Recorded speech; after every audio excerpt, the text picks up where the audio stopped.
The sutra for this week is Sutra 118.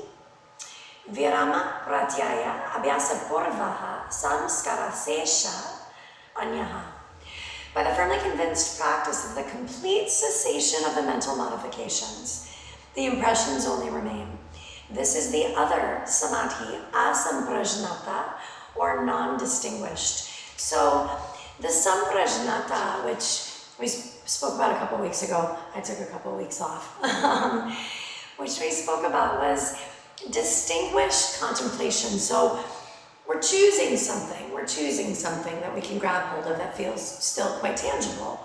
Whereas in asamprajnata, he talks about this non-distinguished. So says the buried seeds can still come up into the conscious mind when the proper opportunity is given to pull you into worldly experiences. So I think, especially if we've been practicing consistently, we all get little glimpses of this. You know, we have these moments in practice that are like, and everything feels that it's connected and really good, and then something creeps in, right? That grocery list or a situation we're going through.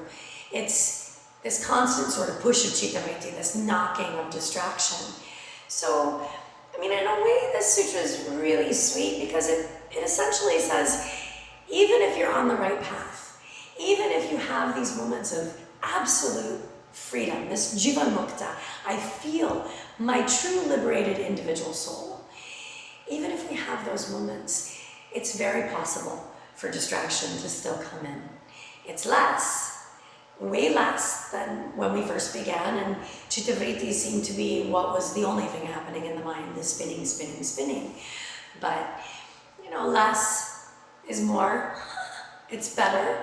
So, yeah, this separation between tangible, grabbing hold of outside of me, and this internal space of, okay, I'm feeling my meditation happening, I'm feeling a true journey, and then all of a sudden we second guess it, or we comment on it, or, you know, that's the pulling back in. So you understand yourself to be pure self, or the parusha, which seems to have been entangled in prakriti, everything else around us, and is now finally free. Iyengar in Light on Life, which I think is the best yoga book ever in the history of books. It's a great book just in general. He says that to be here in this lifetime is the greatest yogic test. It's the hardest thing. And to be in a space where the mind completely clears and frees for good, where there's no spinning, we're wide open. He says that's impossible, being here now as human beings the way that we live our lives. But what he also says is that we never stop trying. And who knows?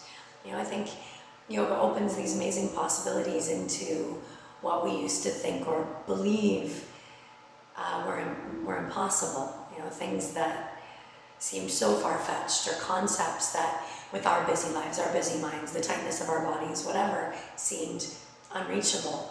But now, you know, a year, 3 years, 25 years in, none of that seems impossible anymore. So again, I think this is one of those sutras that says, the reality of it is this: you're gonna still get distracted every once in a while, even when the magic happens. But when it happens, know that sense, know that feeling, know that you're closer to your jivan mukta, to your absolute liberated spirit. And just keep going, right? Never stopping, always, always. Shanti.